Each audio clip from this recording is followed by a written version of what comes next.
నమస్తే, welcome to 99 TV. చూస్తున్నాం కదా, పాకిస్తాన్ నటి పేరు చెప్పేప్పటికీ ఒక హైదరాబాదీ ఆ ట్రాప్లో పడిపోయాడు. బహదూర్పురాకు చెందిన ఒక 29 ఇయర్స్ యువకుడు. అక్కడి నుంచి ఆ అమ్మాయి ఇమేజ్ తోటి ఫేస్బుక్లో పరిచయం అయింది, సోషల్ మీడియాలో పరిచయం అయిన తర్వాత సరే మాటామంతి అయినాయి, పరస్పరం ప్రేమించేసుకున్నారు. లేదు, ఇద్దరం కలిసి జీవించాలి, నువ్వు లేకపోతే నేను లేను అని పరస్పరం ఇది ప్రతిజ్ఞలు చేసుకున్నారు. అంతా అయిపోయిన తర్వాత హఠాత్తుగా మ్యాట్రిమోనీ సైట్లో అనమాట పరిచయం అయింది. అయిన తర్వాత దాంట్లో ఆ సైట్ నుంచి ఈ కాంటాక్ట్స్ ఎస్టాబ్లిష్ అయినాయి. సోషల్ మీడియా ఇంకా వాట్సాప్ ఏంటి, వాట్ నాట్ చాట్స్ ఏంటి చేసుకున్న తర్వాత వాళ్ళు ఎవరో ఆ పాకిస్తాన్ నటి ఫాతిమా ఎఫెండి ఆవిడ పేరుతో ఆవిడ ఫోటో పెట్టేసి సైబర్ క్రైమ్ స్పెషలిస్టులు అనమాట వాళ్ళు, పాకిస్తాన్ నుంచి. మొత్తానికి ప్రాక్సిమిటీ పెంచుకున్న తర్వాత ఆపరేషన్ సింధూర్ అవుతుంది కదా, కరెక్ట్గా ఆ టైంలో అరే సడన్గా నా దగ్గర మనీ బ్లాక్ అయిపోయింది, I need some amount lock అయిపోయింది, మరి ఏం చేయాలో అర్థం కావట్లేదు, ఎనీహౌ మనం పెళ్లి చేసుకోబోతున్నాం కదా, కొంచెం సర్దగలవా అంటే పాపం ఈ యువకుడు చిన్నవాడైనా పెద్ద మనసుతోటి దగ్గర దగ్గర 21.73 లక్షల రూపాయలు సర్దేశాడు. సర్దేసిన తర్వాత వాళ్ళు కూడా సర్దుకున్నారు అవతల. ఇంతకీ ఆ ఫోటో పాకిస్తాన్ నడిది కావచ్చు కానీ చేసింది సైబర్ క్రైమ్ వాళ్ళు అనమాట. ఎంత అద్భుతంగా ఎంచుకున్నారంటే మార్గం, అంటే పాకిస్తాన్ సైబర్ క్రైమ్ ఎలా పనిచేస్తుంది, సైబర్ క్రైమ్ ఎక్స్పర్ట్స్ ఎట్లా పనిచేస్తున్నాయని.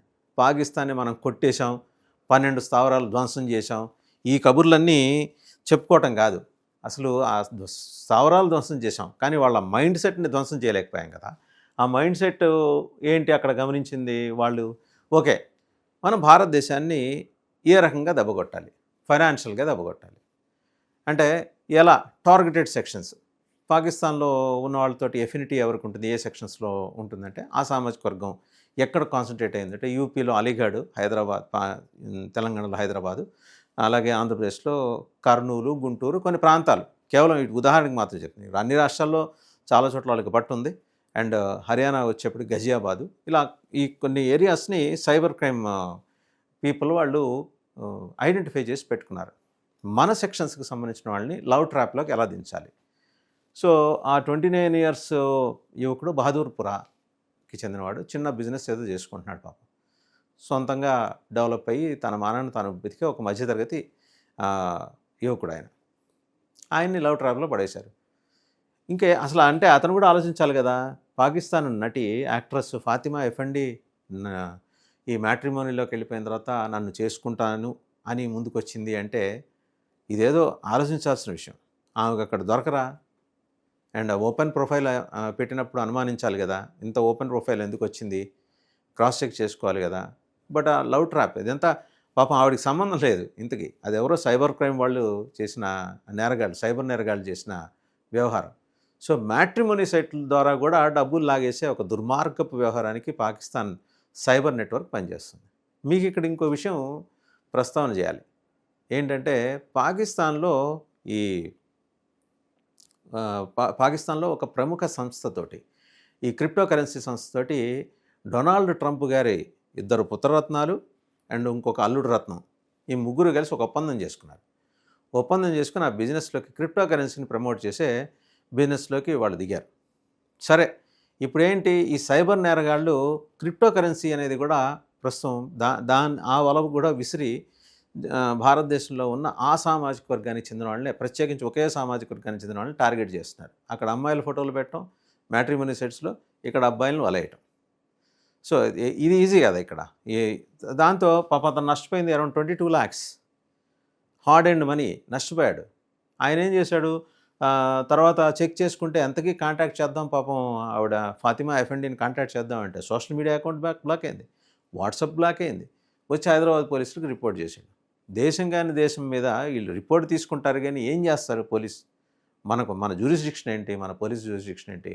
మన దేశంలో ఏదైనా ఈ నేరానికి సంబంధించిన ఆనవాళ్ళు దొరికితే ట్రేస్ చేస్తారు, వాళ్ళని పట్టుకుని ప్రయత్నం చేస్తారు. ఈ దేశం కాదు, పాకిస్తాన్ నుంచి. స్థూలంగా ఇక్కడ అర్థమైంది ఏంటంటే సైబర్ క్రైమ్ పోలీస్ చెప్పేది కానీ, సైబర్ క్రైమ్ ఎక్స్పర్ట్స్ కానీ చెప్పేది, నేరగాళ్ళు, సైబర్ నేరగాళ్ళు ప్రస్తుతానికి పాకిస్తాన్ సైబర్ నేరగాళ్ళు ఒక ట్రాక్ రెడీ చేసుకున్నారు, అంటే ఒక లైన్ గీసుకున్నారు. మన జాగ్రత్తగా గమనిస్తే మనకు నేపాల్ నుంచి చాలా అగ్రెసివ్‌గా రెడ్ కారిడార్ నిర్మాణం చేసుకుంటూ వస్తున్నారు. ఆ రెడ్ కారిడార్ నిర్మాణం వెనుక చైనా కన్‌స్ట్రక్టివ్ సపోర్ట్ చైనా ఇస్తోంది. అంటే వాళ్ళకి ఇన్‌ఫ్రా సంబంధించిన సపోర్టు. నిర్మాణం బాధ్యత పాకిస్తాన్‌లోని జిహాదీ గ్రూపులు అండ్ అలాగే ఈ లష్కర్ ఎ తోయిబాలు, జైషే మొహమ్మద్‌లు, హిజ్బుల్ ముజాహిదీన్‌లు అండ్ ఇంకోటి రెసిస్టెన్స్ ఫ్రంట్ అనే ఆర్గనైజేషన్స్ ఇస్తున్నాయి. మనం గనక గమనిస్తే ఈ కర్రెగుట్టలు ఆపరేషన్ కగార్ నిర్వహించిన కర్రెగుట్టల దాకా వాళ్ళు ఎందుకు వచ్చారు, ఎలా వచ్చారనేది డౌట్ వచ్చింది. మన కేంద్ర భద్రతా బలగాలకి డౌట్ వచ్చింది. సాయుధ బలగాలన్నీ దిగింది, అది 10,000 చుట్టుముట్టినాయి. అక్కడున్న top most Maoist leader Hidma కోసం వాళ్ళు వచ్చారు అని అందరూ భావించారు. కానీ హిడ్మా కోసం కాదు. హిడ్మాతో పాటు చాలామందికి వెపన్స్ ట్రైనింగ్ ఇవ్వడానికి పాకిస్తాన్ నుంచి చైనా ఆయుధాలతో వచ్చిన ఈ జిహాదీ గ్రూపులు అక్కడ ఉన్నాయని తెలిసి వచ్చారు. వీళ్ళు వస్తూ ఏం చేశారంటే ఆ కారిడార్ వెంబడి ఉన్న రాష్ట్రాల్లో ఏ పాయింట్స్లో మనకి ఈజీ టార్గెట్స్ ఉన్నాయి, సాఫ్ట్ టార్గెట్స్ అంటే మగపిల్లలు ఎక్కడున్నారు, ఈ మ్యాట్రిమోనీ సైట్లు అనేది బయటికి తీశారు. తీసి ఇలా రకరకాల ఫేక్ అకౌంట్స్ క్రియేట్ చేయడం, అందమైన అమ్మాయిల ఫోటోలు పెట్టడం, ఇలా వరుడు కావలను అని చెప్పేసి. పాపం వీళ్ళు మోసపోయిన వాళ్ళలో ఇతను ఒక్కడే బయటకు వచ్చింది. హార్డ్ అండ్ మనీ చిన్నపాటి బిజినెస్ చేసుకొని సొంత కాళ్ళ మీద నిలబడ్డాడు. అది కాస్త పోగొట్టుకున్నాడు. నిజంగా పాకిస్తాన్ నటి ఆయన ఇష్టపడటం ఏంటి, లవ్ ట్రాప్ చేయటం ఏంటి, ఎక్కడ అనుమానం రాలి ఆయనకి. అనుమానం రాకుండా వాళ్ళు అలా మేనేజ్ చేశారు సైబర్ ఎక్స్పర్ట్. వీళ్ళకి ఈ మొత్తం నెట్వర్క్ని మొత్తం ఆపరేట్ చేస్తుంది ఏంటి అనేది మనకు ఐబీ ద్వారా తేలింది, ఎన్ఐఏ ద్వారా తేలింది ఏంటంటే ఇంటెలిజెన్స్ బ్యూరో కేంద్రంలో, తెలంగాణ పోలీస్ కాదు, తేలింది ఏంటంటే మేడం నోషిబా షహబాజ్ అని ఒక ఆవిడ ఉంది. ఆవిడ పాకిస్తాన్లో ఒక పెద్ద ట్రావెల్ ఏజెన్సీ నడుపుతుంటారు. ఆవిడ భర్త మాజీ పాకిస్తాన్ సివిల్ సర్వెంట్, అంటే మనకు ఐఏఎస్ లాగా, మనకు ఒక ఐఏఎస్ లట్టగా వాళ్ళకి పీసీఎస్ పాకిస్తాన్ సివిల్ సర్వెంట్ అనమాట. ఆవిడ పెద్ద లాబీయిస్ట్ అక్కడ. ఈ టెర్రర్ గ్రూప్స్ అన్నిటికీ ఆవిడ అనుసంధానకర్త. ఇప్పుడు మన దగ్గర నుంచి జ్యోతి మల్హోత్రాలు, అలాగే ఈ భయ్యా రాజు యాదవ్లు ఇలాంటి వాళ్ళు ఉన్నారు కదా, వీళ్ళందరినీ అట్రాక్ట్ చేయటం, బ్లాగర్స్ని, వ్లాగర్స్ని, యూట్యూబర్స్ని అట్రాక్ట్ చేయటం, వల్లో వేసుకోవటం. వాళ్ళకి మనకి సాధారణంగా పాకిస్తాన్ పాస్పోర్ట్ రావాలంటే అంత ఈజీగా రాదు. మనకి 2024 మనకి ఎస్కలేటెడ్ టెన్షన్స్ తర్వాత పాస్పోర్ట్ కొంత రిజిడ్ అయిన తర్వాత ఈ మేడం నోషిబా షహబాజ్ ఆవిడ ఇప్పించేది. ఇక్కడ ఢిల్లీలో ఉన్న పాకిస్తాన్ ఎంబసీకి ఫోన్ చేసి అక్కడ ఉన్న వాళ్ళ ద్వారా ఫలానా ఎక్స్ వస్తున్నారు, పాస్పోర్ట్ వాళ్ళ క్లియరెన్స్ ఇప్పించేయాలి. సో ఇదంతా కూడా ఏంటంటే ఆ క్లియరెన్స్ అంటే వీసా క్లియరెన్స్, పాస్పోర్ట్ ఉన్నా సరే వీసా క్లియరెన్స్ కావాలి. ఆ వీసా క్లియరెన్స్ ఆవిడ ఇప్పించేది. సో కతార్పూర్ బార్డర్ దాకా బై రోడ్ వెళ్ళి అక్కడి నుంచి మాయమైపోయి తర్వాత పాకిస్తాన్లో తేలిన వాళ్ళు కూడా ఉన్నారు, మన వాళ్ళు బ్లాగర్సు, వ్లాగర్సు, యూట్యూబర్స్. సో ఈ నెట్వర్క్ని చాలా జాగ్రత్తగా ఆవిడ హ్యాండిల్ చేస్తుంది.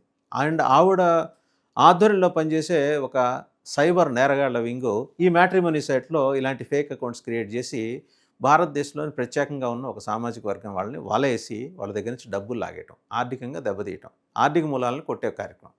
పాకిస్తాన్ మనం కొట్టేసాం, టెర్రర్ క్యాంపులు ఇంకేముంది, ఇరగదీసామని చప్పట్లు కొట్టుకునే పరిస్థితి లేదు. ఆర్థిక మూలాల మీద దెబ్బ కొట్టడం, మధ్యతరగతిని, దిగువ మధ్యతరగతిని టార్గెట్ చేస్తూ, మరీ పావర్టీ లైన్లో ఉన్న వాళ్ళనైతే జిహాదీ గ్రూపుల్లో కలుపుకునే కార్యక్రమం చేయటం, బ్లాగర్సు, వ్లాగర్సు, యూట్యూబర్స్ అయితే వాళ్ళని సోషల్ మీడియా ఇన్ఫ్లుయెన్స్ని తమ దారిలోకి తెచ్చుకొని వాళ్ళ ద్వారా తమ కార్యకలాపాలు నెరవేర్చుకోవటం. ఇది ప్రస్తుతం. అందులో భాగంగా ఏంటంటే ఇది ఒక సెక్షన్ ఆఫ్ క్రైమ్. ఈ క్రైమ్లో మన హైదరాబాదీ చిక్కుకున్నాడు. సో ఎనీహౌ కంప్లైంట్ ఇచ్చాడు, దాని మూలాలు పాకిస్తాన్లో ఉన్నాయి, మనం చేయగలిగింది ఏం లేదు.